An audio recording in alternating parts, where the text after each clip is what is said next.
या गावातील एक ज्येष्ठ व्यक्तिमत्व कैलासवासी बाळाजी पवार परिवारातील एक जुनं खोड, ज्यांचं आयुष्य कष्टात आणि शेती धंद्यात गेलं. हे करत असताना आपल्या संसाराचा वेल फुलवला. अनेक शारीरिक व्याधींना समर्थपणे सामोरे जात अनेक गंभीर परिस्थितीतून जीवाचा हा खेळ वाचत वाचत एक दिवस पिकलं पान जसं गळून पडताना कुठल्या वादळाची, वाऱ्याची किंवा हलवण्याची झाडाला गरज नसते. शांत असताना ते पिकलं पान गळून पडतं. तशा प्रकारे आपलं रोजच्या विधीप्रमाणे भोजन करून शांतपणे ज्यांच्या जीवाचा हा प्रवास या इहलोकाच्या यात्रेला संपून परलोकाच्या प्रवासाला गेला. हे जीवन ज्या धर्माने समजून सांगितलं, त्या धर्मशास्त्राचा अभ्यास थोडाफार आपल्या कानावर जावा या दृष्टीने त्यांच्या प्रथम पुण्यस्मरणानिमित्त, वर्षश्राद्धानिमित्त पूजापाठ, पिंडदान आणि अन्नदानाबरोबर ठेवलेली ही प्रवचन सेवा, आजच्या सेवेसाठी निवडलेला विषय की मनुष्याचा जन्म जसा शास्त्र संमत आहे तसा मनुष्याचं जीवन सुद्धा शास्त्र संमत असलं पाहिजे. शास्त्रामध्ये जी तत्व सांगितलेली आहे त्या तत्वांच्या प्रभावातून माणूस जन्माला येतो, जीव जन्माला येतो. जसा जन्मशास्त्र संमत आहे तसं जीवन सुद्धा शास्त्र संमत असलं पाहिजे. म्हणून धर्मशास्त्र हे कुठल्या परमेश्वराच्या नावाने, देवाच्या कृपेसाठी केलेला प्रपंच नसून हे मानवी जीवन सुखी, समाधानी, आनंदी आणि दीर्घ व्हावं. माणूस आयुष्याच्या या खेळामध्ये त्याच्यावर येणाऱ्या संकटावर मात करणारा जन्मावा, त्याचा संस्कार सक्षमपणे जगण्यासाठी द्यावा या हेतूने हे धर्मशास्त्र, हे परमार्थशास्त्र, हे अध्यात्मशास्त्र आणि वेदशास्त्र लिहिलं गेलं. मग वेदशास्त्र म्हणजे काय, अध्यात्मशास्त्र म्हणजे काय, परमार्थशास्त्र म्हणजे काय आणि धर्मशास्त्र म्हणजे काय? कदाचित हे शब्द आपण कुठेही कधी कसेही वापरतो. कुणी याला धर्म म्हणतं, कुणी याला अध्यात्म म्हणतं, कुणी याला परमार्थ म्हणतं, कुणी याला देवदेव म्हणतं. कोण काय म्हणतं याच्यापेक्षा त्याचा वास्तवाचा संबंध आमच्या जीवनाशी जेव्हा येतो तेव्हा आम्हाला याचा अर्थ संत समजून सांगतात. आणि म्हणून आजच्या या प्रवचनासाठी निवडलेला अभंग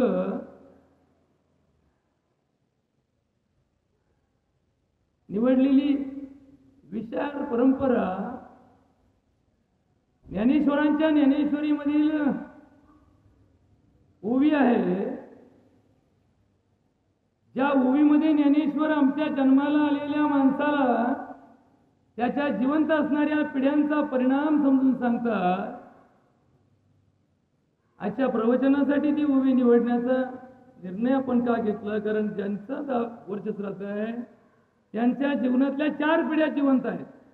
त्यांचा नातू जिवंत आहे, त्यांचा परतण जिवंत आहे, त्यांच्या परतंडाचंही लग्न आलेलं आहे. म्हणजे इतका मोठा हा पिढ्यानपिढ्याचा प्रपंच ज्या बाळापावरांनी पाहिला किंवा ज्या पिढ्यांना बाळापावर पाहायला मिळाले, त्यांच्या या संस्कार परंपरेचा अर्थ माऊली ओवीमध्ये सांगतात. एत वडील जे जे करीती तया नाम धर्म ठेविती, एर तेची अनुष्ठती सामान्य सकळ. हे ऐसे असे स्वभावे म्हणून कर्मन सांडावे, विशेषे आचरावे लागे संती. हा विषय निवडण्याचा उद्देश आमच्या जीवनामध्ये हे सगळं आम्ही दृश्य पाहत असतो. एखाद्याचं काम केलं, एखाद्या म्हातारीला जर आपण एखादी गोष्टीला मदत केली तर ती हात ओवाळून बोटं मोडी दी आणि म्हणती तुझा नातू म्हातारा होऊन दे. आता मी तिला म्हणलं मीच म्हातारा होतो की नाही अजून माझी गॅरंटी नाही, नातू म्हातारा होऊन दे. बघा आशीर्वादाचे जे शब्द आहेत ना, या शब्दात काय ताकद असते नीट बघा. मी विचार करायचो म्हातारीला म्हातारी माझ्याच म्हातारपणासाठी फोन द्यावाला म्हणून याला म्हातारा करून जगू दे. ही परंपरा काय नीट ऐकून घ्यायचा, नातू म्हातारा होऊ दे म्हणजे याच्या 3 पिढ्या म्हातारपणापर्यंत जगू दे. हा आशीर्वाद देण्याची ताकद त्या म्हातारी जेव्हा असते तेव्हा तिच्या मनात विश्वास असतो की जो धर्माचं पालन करतो त्याला देव दीर्घायुष्य देतो. मग धर्म पालनाचा अभ्यास कुठं करायचा? वेद पाहायचे का? वेदांचं पठांतर करायचं का? उपनिषद वाचायचे का? शास्त्र वाचायचे का? याच्या प्रपंचात जर तुम्ही गेला ना, या नादी लागला ना तुम्ही अभ्यासाच्या, तर तुम्हाला जन्म काय 7 जन्म पुरायचे नाही वाचायला. किती अभ्यास आहे हिंदूचा कधी ऐकला तुम्ही?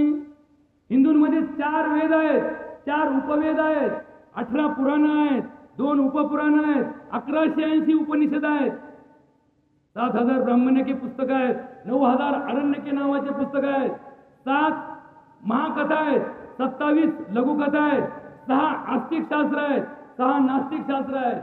नामदेव महाराजापासून ज्ञानदेव माऊलीपर्यंत आणि ज्ञानदेवापासून तुकडोजी महाराजापर्यंत अनेक संतांचं साहित्य आहे. याचे नावं ऐकायला तुम्हाला 3 तास लागतील. ते पुस्तकाची यादी वाचली तुमची आमच्या या धर्म परंपरेमध्ये, सनातन धर्मामधल्या, नाव घ्यायला आणि ऐकायला 2 तास लागतील.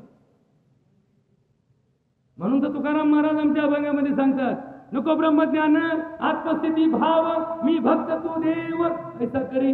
दावी रूप मज गोपिका रमणा, ठेवू दे चरणावरी माता, पाहिनी श्रीमुख देईनी आलिंगन, जेने लिंबलो न उतरेन, पुसता सांगेन ही तुझ मग, बैठोनी निवांत सुख गोष्टी, तुका म्हणे यासी न लावे उशीर, माझे अभ्यंतर जाणून या. मी महाराज नाही, महाराजापेक्षा कमी. आता इथंच पिकाचं म्हणून एकाच्या काय संबंध येत नाही. लोक म्हणजे मग कोणाला तरी बोलवायचं तर बोलवा त्याला, त्यामुळे येऊन दे त्याला, तू म्हणलाच होता एकदा येतो. असा प्रपंच, असा परमार्थ आणि असा विषय जेव्हा प्रसंगाने येतो त्यावेळेस ही वास्तविकता आहे की ज्ञान हे व्यवहार्य असलं पाहिजे. आता एखादा साधू आहे, हिमालयामध्ये तपश्चर्या करतो, अशा एका तपस्वी साधूला ठांगे पाटील मी एकदा भेटलो. कैलास पर्वताच्या परिक्रमेला गेलो. पायी चालताना मला इतकं आश्चर्य वाटलं की तिथं -30 टेम्परेचर होतं. माझ्या अंगामध्ये एकावर एक 4 कपडे, त्याच्यावरून ते थंडर, त्याच्यावरून जर्किन, टोपी 4 टोप्या, त्याच्यावरून ते मेक्सिको सारखे कपडे, एवढं घालून मी आपला चाललो जसं काय मला लयच अप्रूप वाटायला लागलं. आणि तिकडून एक साधू चालला, त्याच्या पायात खाटवा होत्या, चड्डी लंगोटी एवढी चड्डी दिला, अंगावरती एक उपारणं, आणि चालला तिथून. त्याला म्हणलं हा बी माणूसाचे, मी माणूसाचे. मला असं वाटलं की काहीतरी अप्रूप असेल. मी गेलो, त्या साधूचे पाय धरले, भरत पाटील पाय धरले. त्याला एकच विचारलं, साधू महाराज प्रणाम आपको, आपकी उम्र क्या है? त्यांनी झटकावलं त्याला, काय कोणाशी माणसाची संपर्क ठेवायची सवय नसते या लोकांना. झटकावलं, मला हाकलून द्यायचं तिथं मी आपलं जाऊन पायावर धरायचं. शेवटी मी आपला आंदोलनातला माणूस पाहिलं बघून ते टंगडं धरलं, मला सोडणार होतं, तुला काय करायचं हे करू. मग त्यांनी काय सांगावं शिवाजीराव, त्यांनी सांगितलं 5 कम है 300 को. काय म्हणला? 5 कम है 300 को, म्हणजे त्याचं वय किती? 295 वर्षाचा साधू याच देही याच डोळा माझ्या समोर पाहिला. म्हणा अरे काय चमत्कार आहे, इथं आम्ही आयसीयू काढले, ऑक्सिजन लावले, फार सिटी स्कॅन काढले, MRI काढले, तरी माणसं जागवता येणार मला. यो गडी एवढा -30 मध्ये उघडा बंब गडी चाललाय आणि काय त्याला वाटणं, मी थंडीचं आहे काय वाटणं आणि वाऱ्याचं काय वाटणं, वादळाचं काय वाटणं. मग ही जगण्याची विद्या माझ्याकडे आहे ती चुकीची आहे का याच्याकडे आहे ती चुकीची आहे, याच्यावरती मला प्रश्न पडला. मग सुदैवाने आता त्याची ओळख झाली, मी त्याला थोडी माझी कहाणी सांगितली, माझ्या जीवनाचा काही प्रवास सांगितला. त्याला सांगितलं बाबा साधू जी आप बहुत बड़े हैं, आपका ज्ञान बहुत बड़ा है, आपकी तपस्या बहुत बड़ी है, लेकिन इसका समाज को क्या उपयोग है? समाज क्या करेगा? तुम इधर जिंदा रहेंगे 100 साल में, 1000 साल जिंदा रहेंगे, समाज में जो लोग पीड़ित है, दलित है, जो लोग वंचित है, जो लोग दुखी है, जो लोग गरीब है, उनको आपकी तपस्या का क्या परिणाम होगा?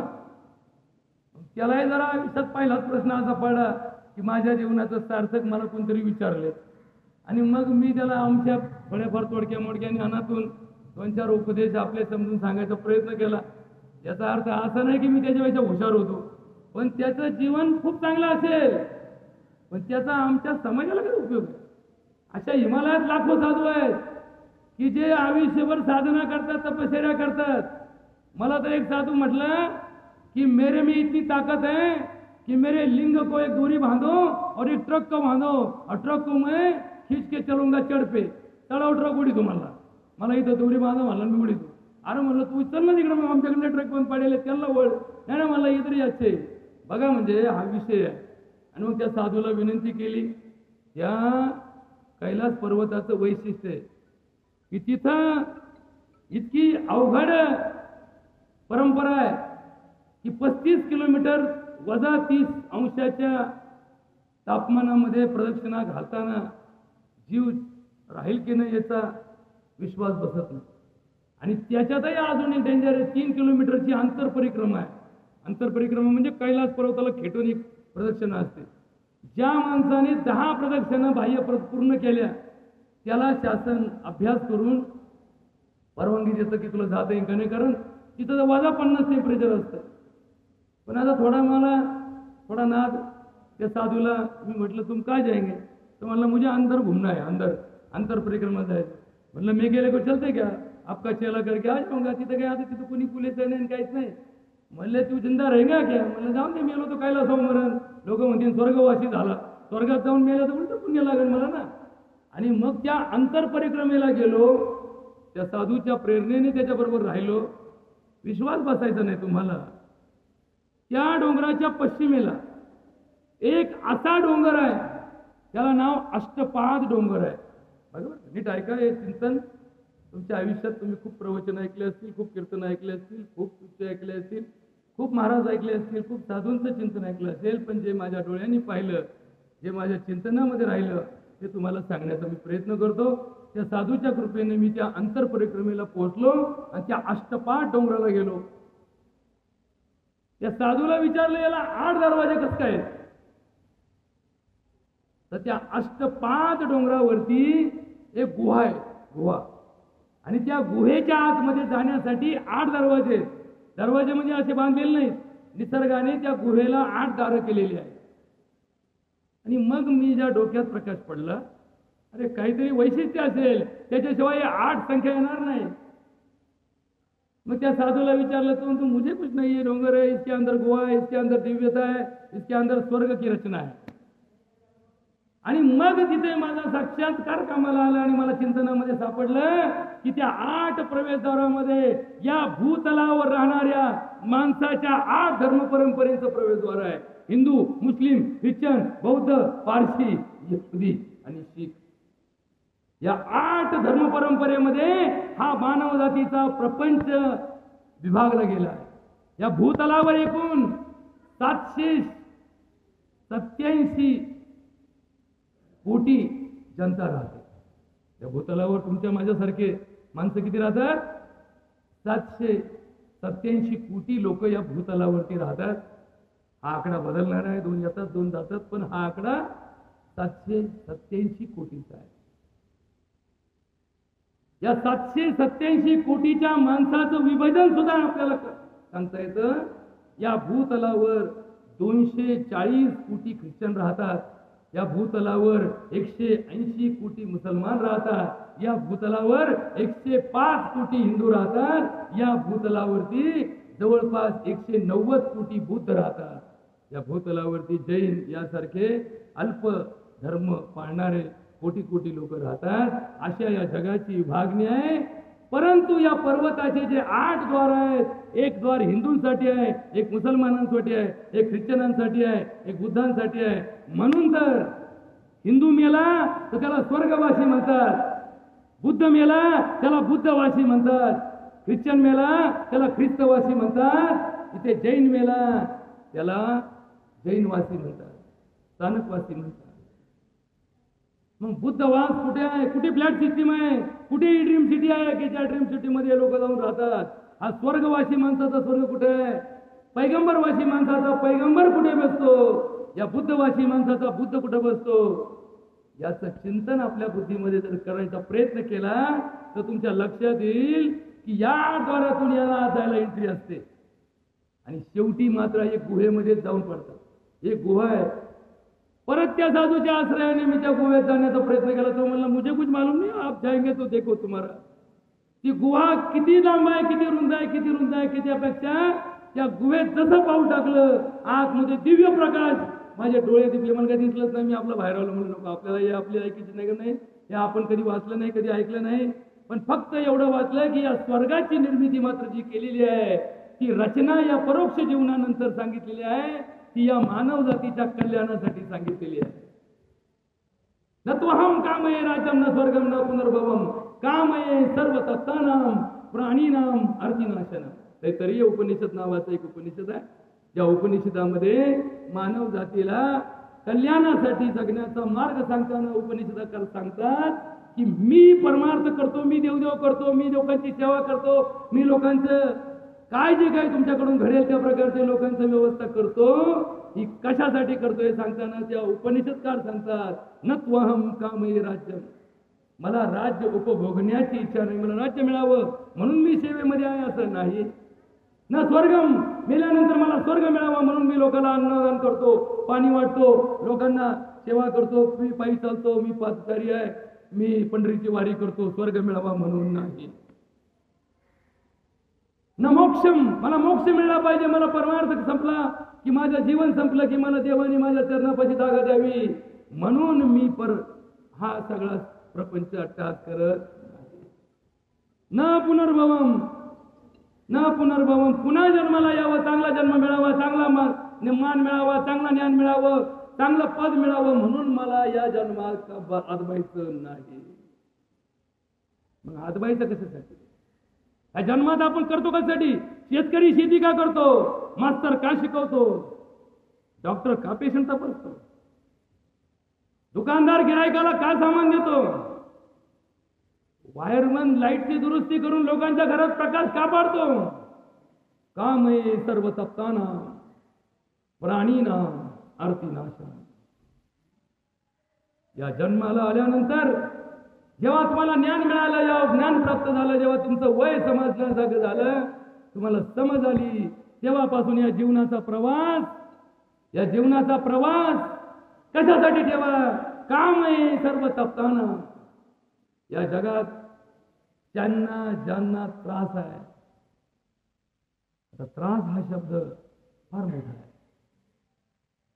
तप्त आहे, जे तप्त आहे, मग कोणी आजाराने ग्रस्त आहे, कोणी व्याधीने ग्रस्त आहे, कोणी चिंतेने ग्रस्त आहे, कोणी धनासाठी ग्रस्त आहे, कोणी पदासाठी ग्रस्त आहे, कोणी प्रसिद्धीसाठी ग्रस्त आहे, कोणी पैशासाठी ग्रस्त आहे, तर कोणी प्रॉपर्टीसाठी ग्रस्त आहे. कशासाठी करतो? काय भांडण आहे आमचं? म्हणले आमचा बांधाचा वाद आहे. वकिलाने खाल्ले 20 लाख, प्रॉपर्टीची किंमत 10 लाख. म्हणले कुठे चालला? म्हणले म्हातारा ऍडमिट आहे. काय केलं?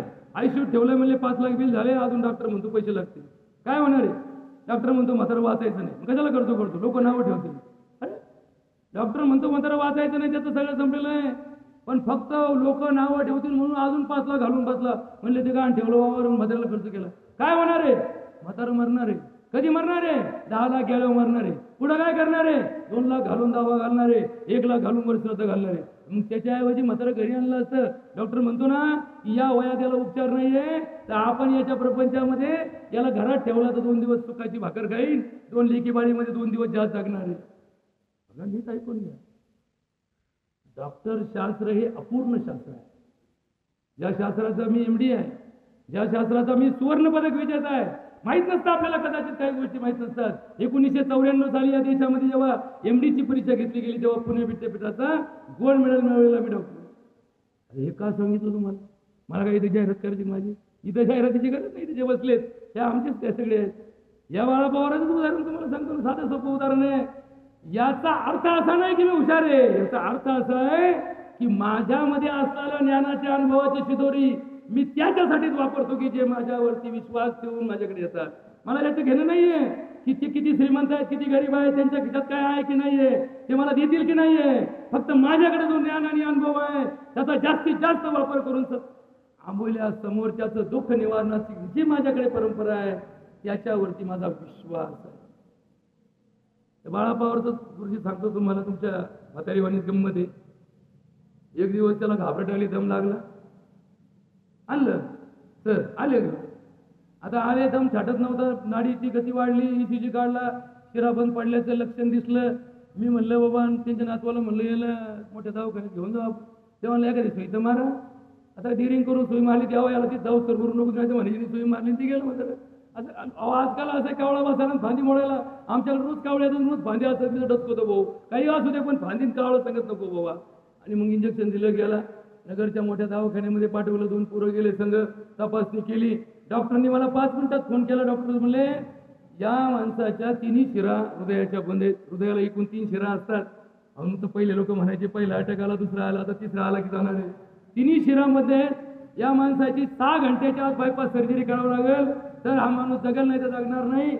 आता तिथून फोन आल्या मला तिथं त्यांच्या संघाचे पोरं होते, ते पोरांना मी फोन केला. म्हणलं डॉक्टर म्हणतो तुझं ऐका, जाऊ दे आपण काहीतरी करतोय. म्हणले काय माझ्या एकट्याचा बाप आहे का? आम्हाला 4 भाऊ आहेत. म्हणले मी सगळ्यांचा विचार घेतो, माझ्या गोपाला परत काही झालं तर म्हणते यांनी म्हातारं मारलं.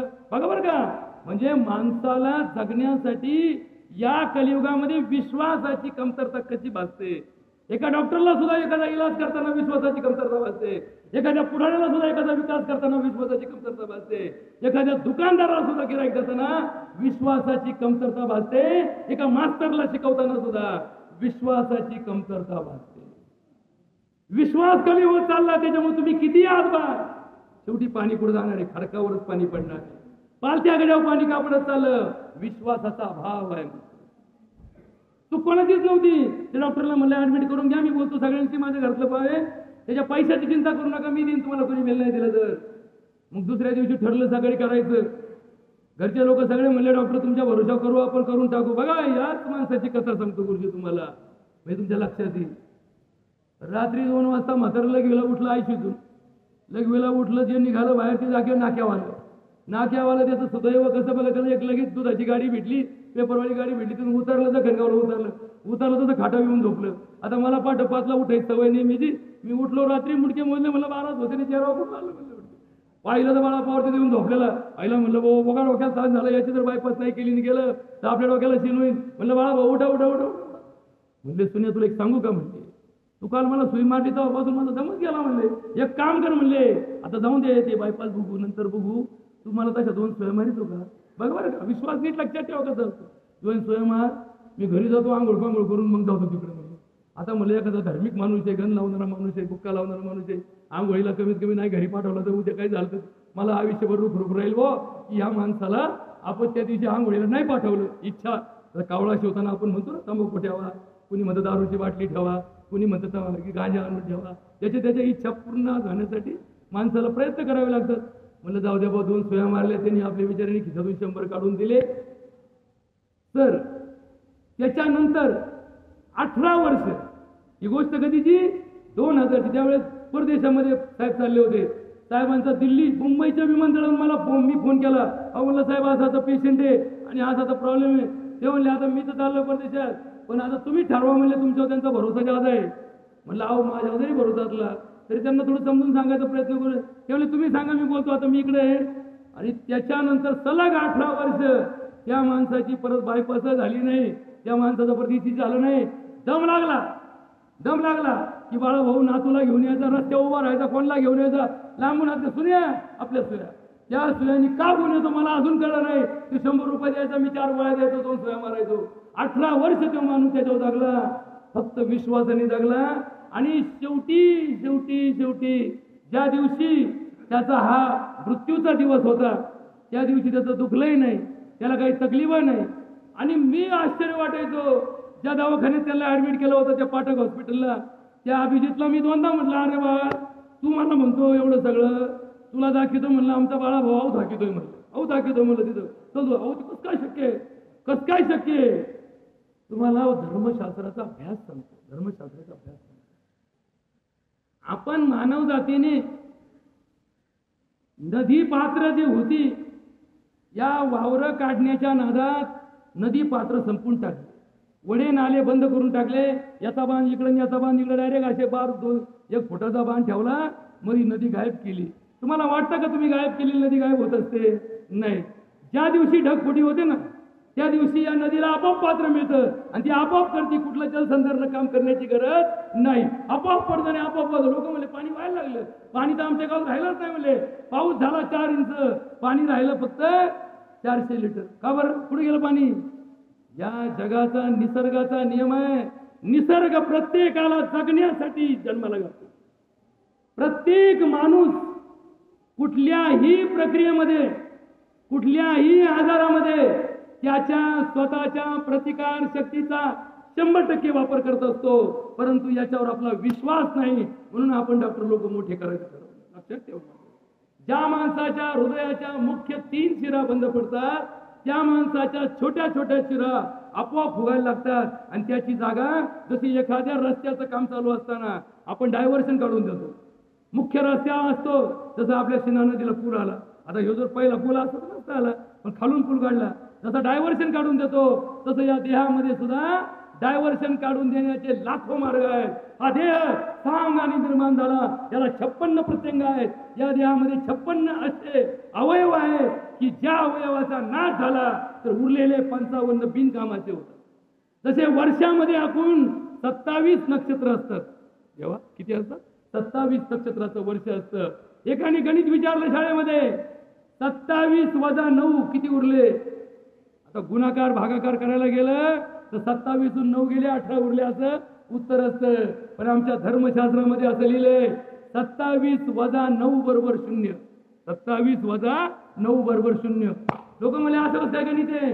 27 नक्षत्र वर्षातले असतात, त्याच्यातले 9 नक्षत्र पावसाळ्याचे असतात. जर पावसाळ्यात पाऊस पडला नाही तर 9 नक्षत्रात पाऊस पडला नाही, त्या वर्षी पाऊस किती झाला? 0 झाला. मग आलं वादळ, कर्नाटकात वादळ झालं, आमचे लोक म्हणतात बरं झालं वादळ आलं, काहीतरी होणार आहे. म्हणजे त्यांच्या वाटोळ्यात आपलं कल्याण दडलेलं आहे. विशाखापट्टणमला वादळ झालं, सुनामी आला, आपले लोक म्हणते बरं भाऊ आता माझं लय आखरी आलं बरं का, कांद्याला टँकर बोलवायचं होतं पाणी घालायला, पण त्यांच्या वाटोळ्यात आपलं कल्याण होणार आहे. अशा लोकांच्या वाटोळ्यात आपलं कल्याण चालू आहे. याच्यावरती जरा थोडा बारीक अभ्यास करण्याची गरज आहे. तत्वहम कामये राज्यम न स्वर्गम न मोक्षम न पुनर्भवम कामये सर्व सप्तानाम प्राणीनाम अर्थिनाम. एवढं मोठं बाळाभाऊचं उदाहरण माझ्या डोळ्यासमोर असताना मी आजही कित्येक लोक असे पाहतोय, गुरुजीचीच म्हातारी वळून गुरुजीची म्हातारी, त्या म्हातारीच्या 3 शिरा बंद आहेत. ती म्हातारी अजून एक कोणत्या दवाखान्यात जर गेली तर प्रत्येक जण म्हणतो आय शूट टाका, ताबडतोब गॅस लावा. आमच्या गावात तुम्हाला सांगतो, आमच्या गावात बबन त्रिंबक कर्डिले नावाचा ग्रस्त टेलिफोन मधला एवढा छोटा गडी, त्याच्या हृदयाच्या 2 धडपाच नव्हत्या. जन्मल्यापासून त्याला 2 धडपा नव्हत्या. एकाच धडपे त्याचं जीवन चालायचं. कोणत्या दवाखान्यात गेल्यानंतर डॉक्टर त्याला हलू नको हलू, अहो तो म्हणतो मला सर्दी झाली म्हणून आलो, हलू नको हा लगे हे इकडे बोलवा, नाही ना ऑक्सिजन आहे ना, हे ना. तो मला थांबा थांबा थांबा थांबा, तुम्ही एक काम करा, मला इलाज करायच्या आधी ते आमच्या सुनीलला फोन करा. मग ते मला फोन येत, अहो ते तुमचं ते बबनराव फार सिरियस आहे, त्यांचा ऑक्सिजन 50 आहे. असू द्या म्हटलं, घाबरू नका, त्याला काही होणार नाही, त्याला ऍडमिट करू नका. त्याला औषध देऊ नका, त्याला काढून द्या. तुम्ही घरून जायचा. मी त्याला म्हणतो बाबा उद्या सकाळी आम्हाला भेटायला. डॉक्टर म्हणजे गेलाय का तू, उद्या काय झालं, तुला काळजी करू नको. या माझ्या आयुष्यात मी असे कित्येक लोक पाहिले सर की जे वयाच्या जन्मल्यापासून 50% ऑक्सिजनवर जिवंत आहेत आणि ते वयाच्या 80 पर्यंत जगले. तिथं माणूस 90 वर आला, 90 आला, त्याला गॅस लावा, याला व्हेंटिलेटर लावा. ही परंपरा आम्हाला का कळत नाही की मनुष्याला जन्म डॉक्टरने दिला नाही, देवाने दिला. आणि देव ज्याला जन्म देतो, ज्याचा जगवणारा देव आहे, त्याला तारणारा कोण आहे? देव आहे. देह काळाचे, धनकुबेराचे, ते मनुष्याचे काय आहे? नेता नेमविता, करता करविता, इथे त्याचीच सत्ता काय आहे? ही सत्ताधीश कोण आहे? आमचा अर्ध्या हंडकुंडाने पिवळा झालेला प्रपंच आहे. डॉक्टर म्हणजे कोण? अर्ध्या हंडकुंडाने पिवळा झालेला प्रपंच. डॉक्टर की शास्त्राचं वर्तमान काळ तुम्हाला सांगितलं तर तुमच्यावर तुमचा विश्वास बसणार नाही. डॉक्टर की शास्त्रामध्ये 70% आजार का होतात हे आमच्या शास्त्रालाच माहित नाही. आम्हाला का कळायचं? डायबिटीज झाला, सांगू शकाल कशामुळे झाला? एकाला शुगर वाढली, तुम्ही डॉक्टरकडे जा, माझी तुम्हाला चॅलेंज आहे, डॉक्टरकडे जा, त्याला विचारा, डॉक्टर साहेब ₹1,00,000 देतो, फक्त मला शुगर का झाली सांगा बरं. तो म्हणतो तुझ्या बापाला होती का? आईला होती का? नाही. ते म्हणतो मला नाही माहिती. म्हणून तर आपल्या जगामध्ये अनेक प्रश्न आहेत शिवाजी, अनेक प्रश्न आहेत जगामध्ये, पण त्यातल्या 70% प्रश्नाचं उत्तर काय आहे? देव जाणे, अल्लाह जाणे, god knows. Who knows? God knows. याचा अर्थ माणसाला ते ज्ञात नाहीत. लोक म्हणतात देव जाणे. पाऊस येईल का थोड्या टाइम? पूर येणार आहे का? आज किती पाऊस पडेल? आमचे लोक म्हणतात देव जाणे. एखादा मुसलमान असेल तर काय म्हणतो? अल्लाह जाणे. आणि एखादा ख्रिश्चन किंवा आमच्यातलेच इंग्लिश मिडियमला बघा, आमचे डोके थोडे खोपडीत आऊट झालेले, आम्हाला कळत नाही की आम्ही काय शिकतोय. आमच्यातला देव करणारा माणसाचं पोरग इंग्लिश मिडियमला जातं, ते गॉड नोज म्हणलं का आमच्या आजाला वाटतं काय वारे बोलला. आणि आमचा आजार रोज कोण होतो? देवा पांडुरंगा. ते नातू म्हणतो हे काय करत आहे माझा देवा पांडुरंगा. आता देवा पांडुरंगा चांगलं का गॉड नोज चांगलं? बघा नीट आलं लक्षात ठेवा. हे जे चाललंय ना, हे सगळं थोतांड चालू आहे. हे प्रवचन, हे कीर्तन, हे सप्ते, हे कथा, हे दिंड्या, हे सोहळे, हे यज्ञ, हे सगळं नाटक चालू आहे. कोण म्हणतात? मी नको, माया मागं असतात, मी आधीच गुंतलेलो आहे, मेले ठिकाणी अजूनही राहत. मला रोज एक नवीन काही आव्हान येते. कालच 4 दिवसापूर्वी आमच्या गावात मोठं आव्हान तयार झालं. मग डोक्याला हात लावला, मला द्यायला माझ्याच वाट्याला काय वय सगळं काय कळतं ना, पण निस्तरायची ताकद देवाने मला दिली म्हणून माझ्या वाटेल येते. याचंही पण उत्तर मी शोधलेलं आहे. त्याच्यामुळे मी काय डचकत नाही, मी कशालाच घेत नाही, कारण देव माझ्या सगळ्या बाबतीमध्ये मी मनातून देवाला स्मरतो आणि मी सगळे कामं करत असतो. तुकाराम महाराज एका अभंगामध्ये म्हणतात, बघा नीट ऐकून घ्या. तुकाराम महाराजांच्या अभंगामध्ये इतकी मोठी ताकद आहे. बघा, त्या अभंगाचा अर्थ जर तुम्हाला समजला तर या परमार्थिक प्रपंचामध्ये काय दोष आहे हे तुम्हाला कळेल. बघा बरं का, तुकडोजी महाराजांचा एक अभंग आहे, तुकाराम महाराजांचा एक अभंग आहे. तुकडोजी महाराजांचा अभंग काय सांगतो? ज्याची नको करणे काही, त्याने द्यावी देवाची ग्वाही. आपली पापी लपवावी पाठीमागे, लोकात वाढवावा भ्रम. आपले चुकवावे श्रम, देवाची आणावे चालवावे कुकर्म. त्याने जर समाज बिघडला. कोण म्हणतो? तुकडोजी महाराज. अरे आपल्या देशामध्ये, या देशाच्या लोकशाहीच्या आगमनाआधी इंग्रजांविरुद्ध जो लढा दिला गेला त्याच्यामध्ये अनेक नेत्यांना अटक झाली. नीट ऐकून घ्या बरं. कसं नेत्यांना अटक झाली? आमच्या लोकमान्य टिळकांना अटक झाली. त्या अटकीचं कारण त्यांनी सत्कारणी लावलं आणि त्यांनी गीता रहस्य नावाचा ग्रंथ लिहिला. आमच्या महात्मा गांधींना अटक झाली. महात्मा गांधींनी सर्व धर्माचा अभ्यास करून त्या अटकेचा सार्थ करून दाखवला. आमच्या पंडित नेहरूंना अटक झाली. त्यांनी डिस्कवरी ऑफ इंडिया नावाचं पुस्तक लिहून तो अटक सार्थ केली. गेल्या 10 वर्षामध्ये जेवढे अटकेला संत असतील, परंपरा असतील, त्यांनी किती पुस्तकं 10 वर्षात लिहिली मला दाखवता का? तुम्ही थोडा विचार करा, अभ्यास करा, याचं चिंतन करा. हे जर संत आहे तर यांनी हा वेळ सत्कारणी लावायला पाहिजे का लोकांना भडकून मूर्ती काढायला पाहिजे? तुम्ही सांगा मला. उलट एखाद्याला, अरे देवानी कृपेने मला 100 तास या माणिसेत राहावं लागलं आणि 100 दिवस मला पारणीला राहावं लागलं. देवाचे आशीर्वाद माझ्यावरती होते, देवाची कृपा होती आणि आमच्या भावाचं मदत होती. त्या 100 दिवसात आणि 100 तासात मी 750 पुस्तकं वाचून काढली, म्हणून मला प्रवचन करता यायला लागलं. त्याच्या आधी मी जेव्हा प्रवचन करायचं सर, मी काय बोलायचं मला कळत नव्हतं. मी आपला मला माहिती प्रवचनला बुद्धी लागत नाही.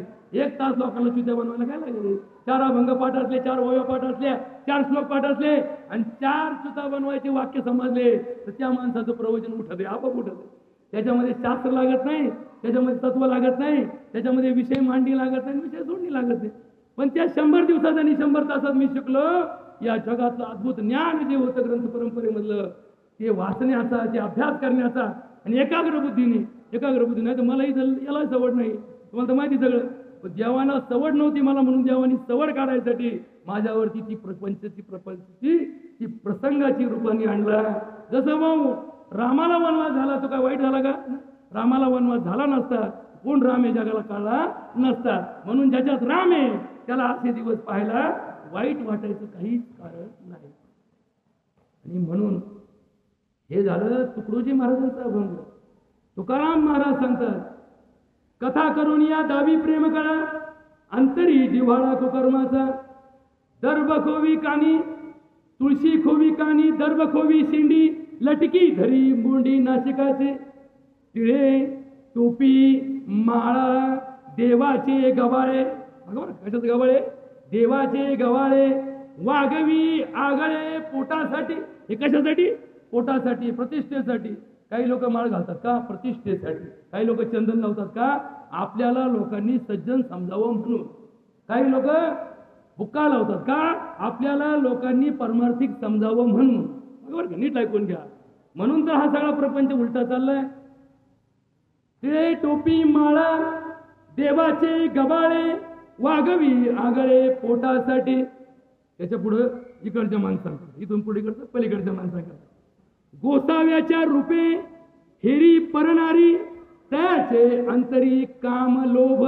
मोठमोठे आश्रम, करोडो रुपयाचे आश्रम काढायचे, सत्संग दाखवायचा आणि शेवटी टीव्हीला बातमी काय म्हणले, तो आश्रम 70 कोटीची मालमत्ता, 700 कोटीचा प्रपंच, अमके नाथ तमके नाथ. नाथाची जाऊ घालून ठेवली. अहो नाथ परंपरा कुठे? आणि ह्यांच्यासारखे असे सडकनाथ कोणते? प्रपंच आणि परमार्थ याच्यातला संत परंपरेतला सगळा वियोग गेल्या 5-50 वर्षात या देशामध्ये पाहायला मिळतो. कथा करून या दावी प्रेम कळा, अंतरी जिव्हाळा कुकर्माचा. तुळशी खोवी कानी, दर्भ खोवी शेंडी, लटकी धरी बोंडी नाशिकाची. गोसाव्याच्या रूपे हेरी परणारी, त्याचे अंतरी काम लोभ. कीर्तनाचे वेळी बघा, आमच्या लोकांचं हे सगळं जे पात्र आहे ना, आमचं एक पात्री नाटक असतं नाही, प्रवचनकार, कीर्तनकार, कथाकार, हे कोण आहेत? एक नाटककार. हे फक्त लोकांना सांगतात. यांच्या अंतरंगात काय असेल हे तुम्ही कधी पाहिलंय? यांचा प्रपंच तुम्ही कधी पाहिलाय? यांच्या संसारातलं वागणं कधी पाहिलंय? यांच्या कुटुंबातलं वागणं कधी पाहिलंय? यांच्या भावकीचं वागणं तुम्ही पाहिलंय? यांच्याबद्दल तुम्ही बोलू नका, फक्त यांचं ऐकून घ्या आणि यांचं झाल्यावर यांच्या पाया पडा. यांचे डंगडे पसरून ठेवले तर डोक्यावर दर्शन घ्या आणि यांचे डोक्यावर डोकं टेकलं की आम्ही आपल्याला स्वतःला सार्थ समजा.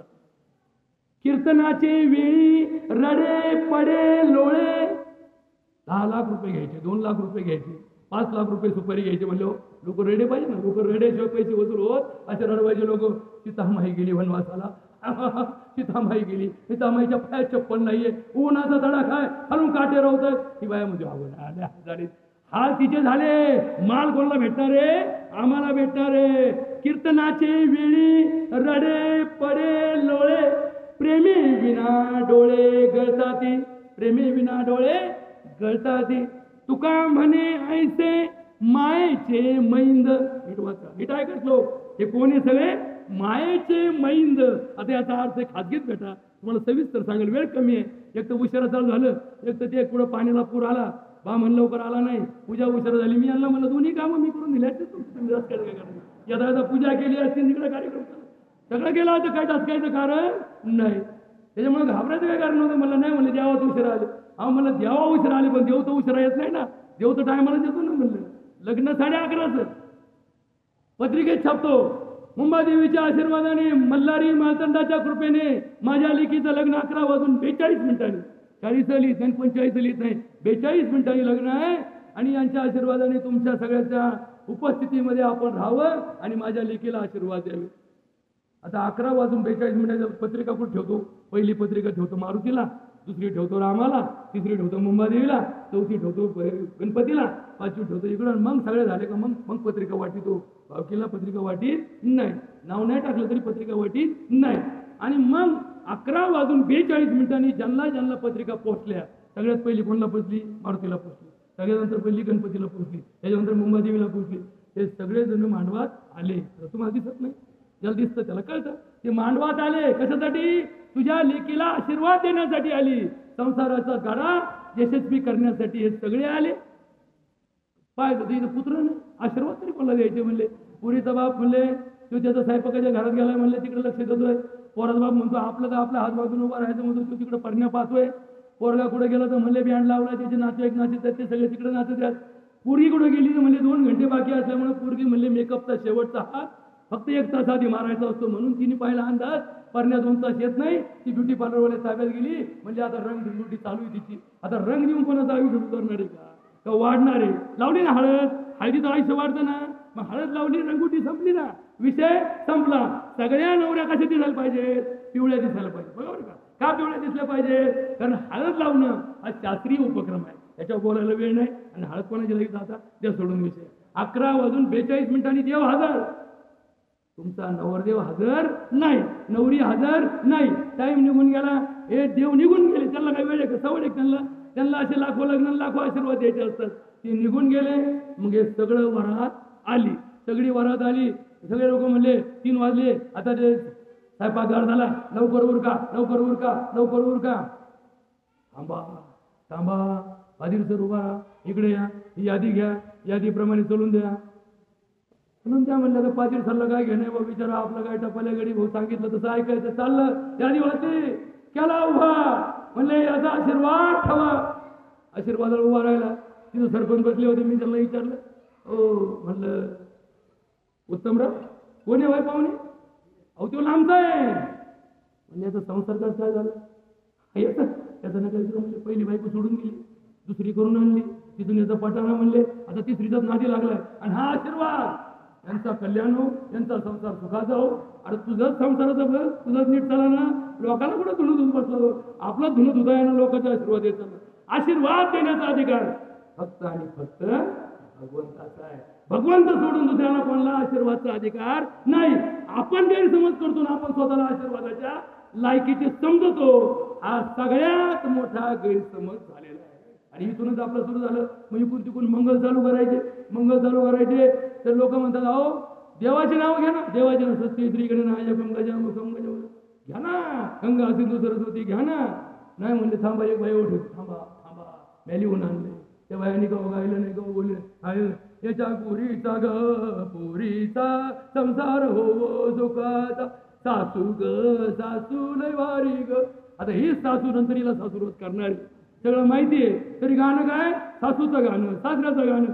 4 घंटे गेले. लोक म्हणले कटाळावा. निम्मे लोक तर उठून गेले. मी तर पुढच्या लग्नाला गेलो ना, 3च गोष्टी करतो. नवरदेव मांडवात यायच्या मला फोन येतो, मी आपलं त्याच लग्नाला जातो ज्याच्यात मला फोन येतो. नाही तर मी त्याला प्रठीवीत नाही. त्या मांडवात जातो, नवरदेव वर पोहोचला, अंदाज घेतो इथं काय आपल्याला नाही कुणी बोलवायचे. नाही तर घोटाळा कसं होतं, एवढ्याला मी डचकत नाही कारण एवढ्यात मला माहिती आहे, इथली परंपरा माहिती आहे. त्याच्यामुळे इथं लगेच निघून गेलं तरी चालू शकतो. दुसऱ्या गावात मी जायचो आणि मी वाटत डॉक्टर गांधी यांनी आशीर्वाद द्यायला म्हणजे गुतलं का, धरलं का चावतं आणि सोडलं का पळत.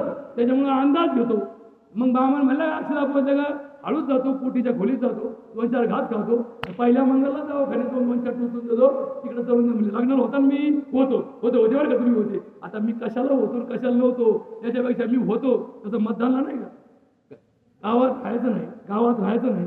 25 वर्षात गावाचं काही पाहिलं नाही. पण आमच्या गावात असणाऱ्या 1480 मतदानापैकी 142 मतदान असं आहे की ते फक्त निवडणुकीचं वाट पाहत असतात. निवडणूक आली तर त्यांच्याकडे सगळ्या पाट्या जातात. मग त्यांचा आमचा सौदा होतो. तुम्हाला घेऊन जायला लग्नाला येतो, तुमचं असं करतो, तुमचं तसं करतो, तुम्हाला इथं उतरतो, तिथं चढतो. तुम्ही गावात आणायच्या पर्यंत त्यांच्या दोघांसंग सौदे चालू असतात. आणि मग शेवटच्या टप्प्यात जो हाजी होईल त्याची कार्यकारी चालू होतो. आणि मग ते 142 लोकांना काहीच माहित नसतं. फक्त तेवढे चिन्ह काय आपलं एवढं सांगा चिन्ह कोण उभा आहे त्याला काही घेणं नाही, सरपंच कोण झाला त्याला घेणं नाही. आणि आमच्या गावामध्ये 212 लोक असे की जे 25 वर्षापासून गावात राहतात पण त्यांचं मतदार यादीत नाव नाही. कारण ते म्हणतात आमच्या गावाचं राजकारण मला करायचं असतं, त्याच्यामुळे राहायला दखन गावात आहे पण मतदान यादीत तिकडे ठेवतो, कारण तिकडचा जरा थोडा माझा वट आहे कमी व्हायला नको. असा तर या देशाचा लोकशाहीचा पाया चालू आहे. ज्याच्यावर पाया चालू आहे त्याच्यातच आमचं वाटोळ चालू आहे.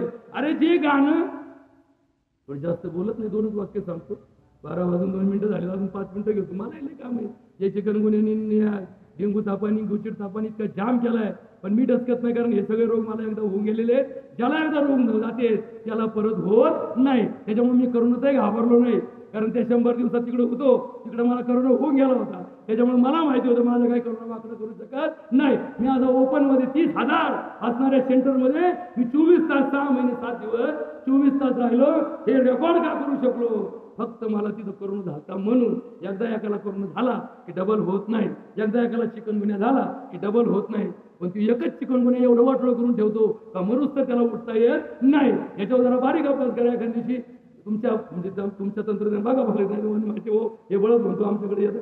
तुम्ही तिकडे नाही आलं माझ्याकडे आले का तुम्ही तुम्हाला सांगाल याच्यावर मात कशी करायची, याचा गावातून हकालपट्टी कशी करायची. याच्यासाठी आज बा त्याला काय कुठे छापू नका, माझ्याकडे पेपरबाजी करू नका.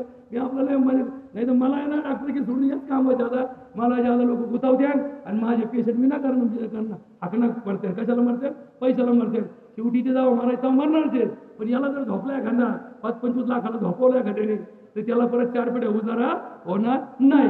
याच्यावरच विश्वास ठेवा. आणि मग तुम्हाला काय सांगतो की या सगळ्या प्रपंचाचा हा जो गाडा आहे, या जीवाचा जो विषय आहे, तो विषय तुम्हाला 2 वाक्यात समजून सांगतो. 2 वाक्यात समजून. हा जन्म 2 गोष्टींच्या युतीतून झाला, आघाडीतून झाला. निर्माण तुम्ही युतीचे म्हणून आघाडीतून झाला. शुक्र आर्तव आत्मसंयोगे धारी जीवितम. जीवनाची व्याख्या काय? व्याख्या आहे आईचं बी, बापाचं बी आणि देवाचा आत्मा. या 3 गोष्टी एकत्र आल्या की ही महायुती महाआघाडी होते आणि तुमचा जन्म होतो. एका पुरुषाचं एक थेंब वीर्य, हे ऐकून घ्या. एका पुरुषाचं एक थेंब वीर्य 1 लाख प्रजा निर्माण करू शकतं. किती प्रजा निर्माण करू शकता? एका पुरुषाचं एक थेंब वीर्य 1 लाख प्रजा निर्माण करू शकतं. पण प्रजा किती जन्माला येते? त्याला 2 पोरं, 4 पोरं, 8 पोरं, 10 पोरं. एकमेव कौरवांची आई होती जिला शतपुत्र झाले. किती पुत्र झाले? 100 पोरं एकाच बाईला झाले. पांडव किती होते? 5. किती बायांना झाले? 2 बायांचे पुत्र विस्तार झाला, 5 मुलं जन्माला आले. किती बायांचे? 2 बायांचे पोरं 5 झाले. आणि कौरवांची कथा काय आहे? एकाच बाईला 100 पोरं झाले. काय इतिहास आहे? 100 पोरं. एका पोरला वर्ष तर लागत असेल ना कमी. नाही धरलं बोलले मुकच राहिले का त्यामध्ये 9 महिने 10 महिने 10 गुणले 100 किती वर्ष झाले? त्या बाईचं 100 वर्ष आयुष्य कशात गेलं? पोरं होण्यात गेलं. आणि त्या बाईला महाभारताच्या कथानकामध्ये पुढची जर कथा ऐकली तुम्ही काय कथा करणार माझ्या मागं लागतं मग आमच्याकडे कथेली ते मला करायचं बी नाही, मी प्रवचनकार बी नाही, मी महाराज पण नाही. पण एवढंच सांगतो यांच्यापेक्षा कमी ज्ञान माझ्याजवळ नाही. मी एक वाक्य सांगितलं, हे झाड जन्माला आलं. काय जन्माला आलं? मूल जन्माला आलं. म्हणजे कोण जन्माला आलं? झाड जन्माला आलं. काय जन्माला आलं? झाड जन्माला आलं. पण हे झाड कसं आहे? ऊर्ध्व मूलम अधम शाखा. बरोबर काय? झाडाचा अर्थ नीट लक्षात घ्या. तुम्ही कोण आहात? झाड आहात. मी कोण आहे? झाड आहे.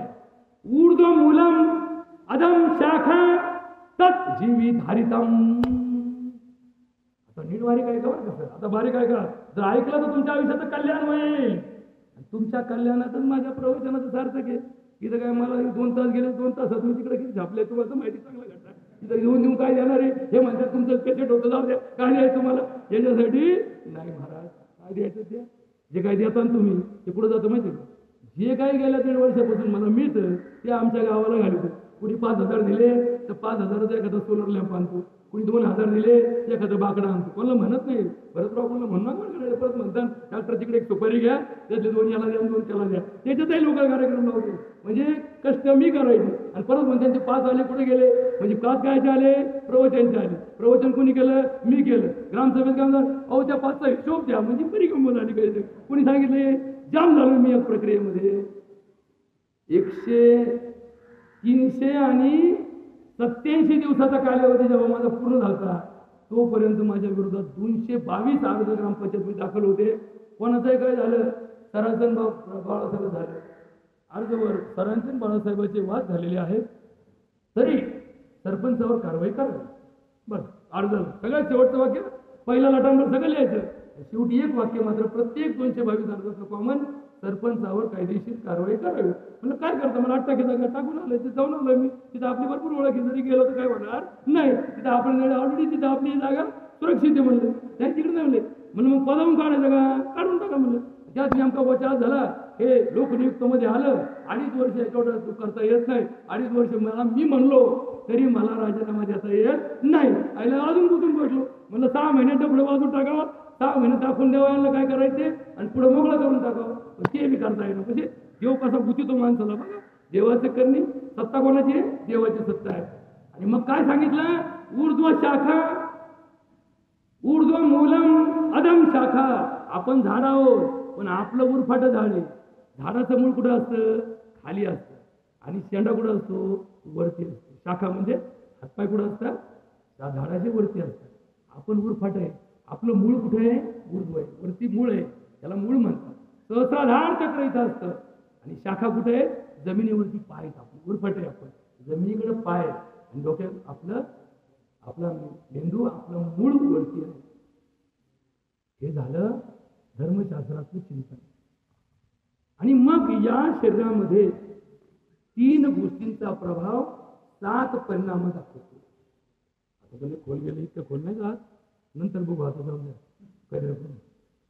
3 गोष्टींचा प्रभाव, अधिभौतिक, अधिदैविक आणि आध्यात्मिक. या 3 शक्ती माणसाच्या आयुष्यात जन्मापासून मृत्यूपर्यंत कारण ठरतात.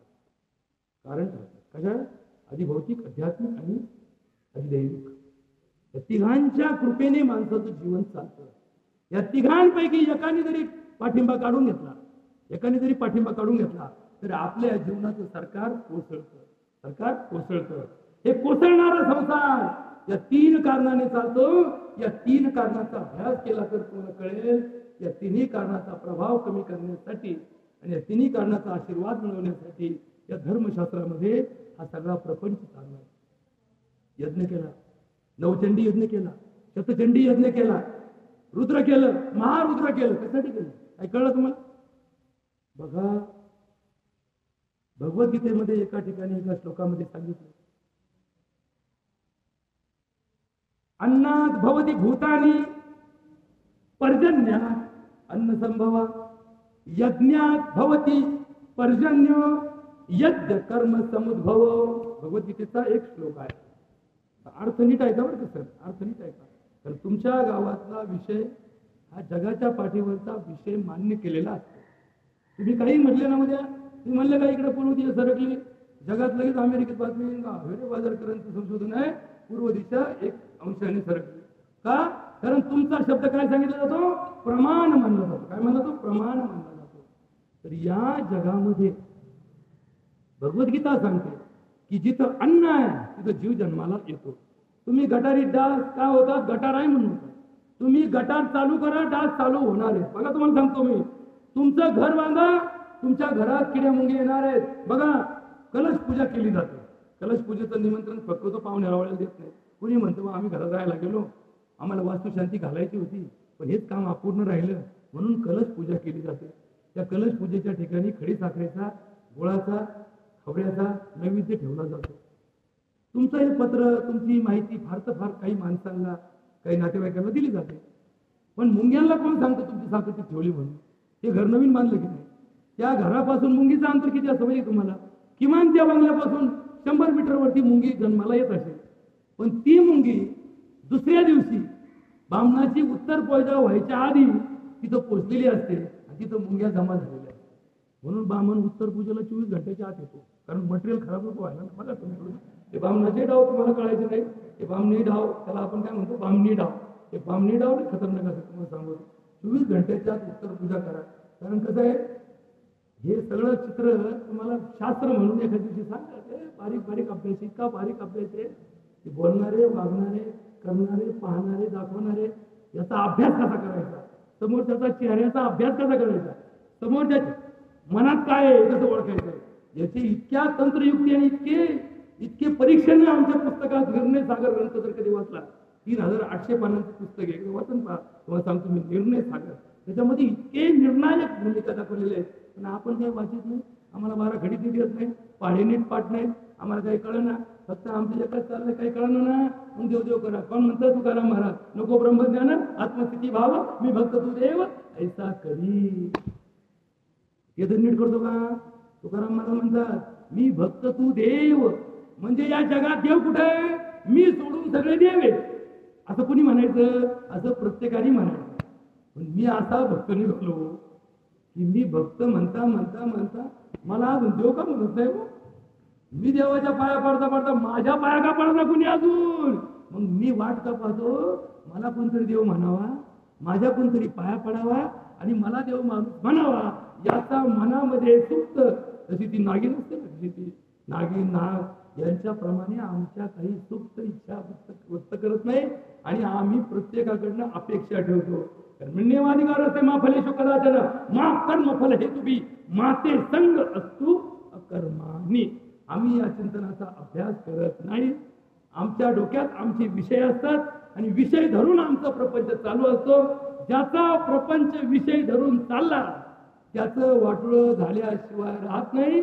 भगवद्गीतेमध्ये सांगितलं, ध्यायते विषयान पुंसा संगतीषु उपजायते संगात संजायते कामान कामात क्रोध विजायते क्रोधात भवति सम्मोहा सम्मोहात स्मृतिविभ्रमा स्मृतिभंशात बुद्धिनाशो बुद्धिनाशात प्रणश्य.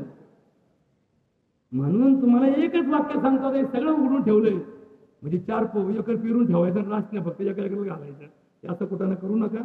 त्याच्यामुळे मला जेव्हा तेवढं शिकवलं गुरुनी, गुरु काय माझा एक नाही, सारेच गुरु, तुम्ही सुद्धा आमचे गुरु आहेत. तुम्ही जे शिकवलं मला आयुष्यात, जे काही पदोपदी तुमच्याकडनं अनुभव आले, त्याच्यातलं गुरुत्व तुमच्याकडे जातं आणि त्याच्या गुरुचं ज्ञान मला जे मिळालं ते प्रत्येकाकडून मिळालेलं ज्ञान माझ्या आयुष्यात साठवत इथपर्यंत पोचलो. याचं चिंतन सांगताना एकच गोष्ट सांगतो, परमार्थ करा, देवदेव करा, पूजा करा, सप्ते घाला, दिंड्या करा, काले करा, कीर्तन ऐका, प्रवचन ऐका, पण या सगळ्याचा एकच विषय ठेवा.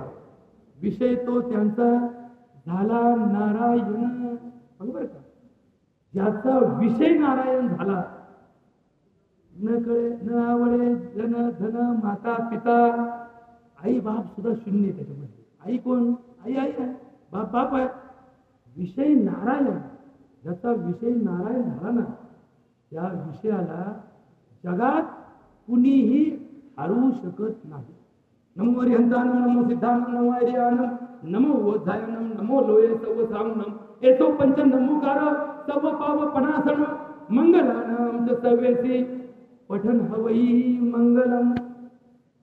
मंगल जगामध्ये व्हायचं असेल, जगात कल्याण व्हायचं असेल तर एकच करू शकतो, फक्त भगवंत. या जगाचं कल्याण कोण करू शकतो? फक्त भगवंत करू शकतो. तुकडोजी महाराज एक सुंदर होईल इथं, मंगल नाम तुम्हारा प्रभो जो गावे मंगल होत सदा अमंगल हारी कृपा तुम्हारी जो चाहत दिल को धोत सदा. तुम आद अनाद सुंदर हो हर रूप तुम्हारा निरामय है.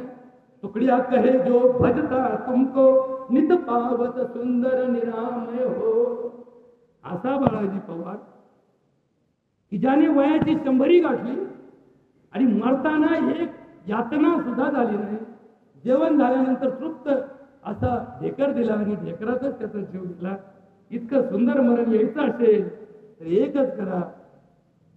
तुकाराम महाराज अनेक अभंगात सांगून गेले, पण माऊली एका चिंतनात सांगतात, आम्ही समस्तही विचारिले तव ऐसेची मनाले येन सांडिजे तुवा आपुले विहित कर्म परी कर्मफली आसन धरावी कुकर्मी संगती न व्हावी ते सत्क्रियाची आचरावी हेतुविन. परी अर्जुना तू योगयुक्त होऊनी फळाचा संग टाकुनी करी कर्मे जे तुला आले कर्मणी पदे ते तुले आदि पुरुषी अर्पिजे तरीच ते परिपूर्ण होय जाण. जेवढी काही सेवा झाली तेवढी भगवंताच्या चरणी अर्पण करतो. जे काही चांगलं बोललो असेल ते देवाचं होतं, तोंड आमचं होतं एवढं समजून त्याच्यावरती श्रद्धा आणि विश्वास कायम ठेवा. जे चुकलं असेल, जे आवडलं नसेल, जे पटलं नसेल ते त्याचं नसून माझ्यासारख्या कमी बुद्धीच्या, कमी ज्ञानाच्या, कमी अनुभवाच्या एका पामराचा दोष आहे असं समजून तुम्ही माझ्यापेक्षा वयाने, ज्ञानाने, तपाने, पदाने, साधनेने आणि नात्याने माझ्यापेक्षा बाळासाहेबांच्या जवळचे माणसं आहेत म्हणून मला माफ करायला अशी अपेक्षा करतो. आणि त्यांच्या आत्म्याला सद्गती लाभो हे म्हणायची गरज नाही. ऑलरेडी सगळा निकाल जाहीर असेल. कारण एवढ्या वयाचा माणूस जेव्हा जगतो तेव्हा तो देव असल्याशिवाय जगत नाही. आणि म्हणून या जगात नम्रपणे जगा. बाळा पवार कधी बाळासाहेब स्वतःला कधी म्हटलं नाही, बरोबर. आम्हाला आमचं काही नाव जोडलं तर साहेब जोडायचं आम्हाला. साहेब सुनील साहेब, लोक सुनील साहेब म्हणतो. सुनील नाव हे राव म्हणण्याजोगं, साहेब म्हणण्याजोगं नाही. पण आपण आपलं लटाबळ आम्हाला शब्द जोडायची सवय लागली. त्या माणसाने आयुष्यात कधी आपलं नाव बाळासाहेब सांगितलं नाही, बरोबर. जेव्हा जेव्हा माझं आलं ना, हो कोण वगैरे, हो मी बाळू पवार, मी बाळा पवार असं, बरं का. एक अक्षरी तुकाराम महाराजाच्या कोणत्याच अभंगात तुकाराम महाराज असा शब्द नाही. काय तू क्या म्हणे, तू का म्हणे असा शब्द आहे. कारण शेवटी हा सगळा प्रपंच नम्रपणे केला तरच याला मान्यता मिळते. म्हणून तर तुकाराम महाराज एक अभंग शेवटी मला दिले कधी कधी आवडत नाही. शेवटी एक अभंग संपतो आणि वाणीला पूर्ण विराम जातो. नीचपणा बरवे देवा. तुम्ही खाली बसले ना, मी वर बसलो ना, म्हणजे काय झालं, मी झालो उच्च, तुम्ही काय झाले नीच. इथं कुठं झालं ना परिस्थितीजन्य. नीचपणा बरवे देवा न चले कुणाचा दावा, महापुरे झाले जाती तेथे लव्हाळे राहती, येता सिंधूच्या लारे नम्र होता जातीवरी, तुका म्हणे कळ पाया धरिल्या न चले बळ. म्हणून तो लोक मारत होते पाया पडत. नको बोलवा करतात आपल्या याच्या पाया पडा, नाही याचा जर काय करा खूप झाला तर आपलं वाटोळं करील. म्हणून लोक महाराजाच्या पाया पडते. देवाच्या पाया, लोकाला ईश भाई सुद्धा एवढे देवाच्या पाया काय पडते. देवाचा कोप झाला तर वाटोळं होऊ शकतो. आपल्या वाटोळ्याची इच्छा नसणारे लोक देवाच्या पाया पडतात. म्हणजे भीतीपुटी पाया पडणारे अनेक भक्त असतात. चतुर्विधाम भजती माम ते बोलत नाही झालंय. बोला पुंडलिक हरी विठ्ठल श्री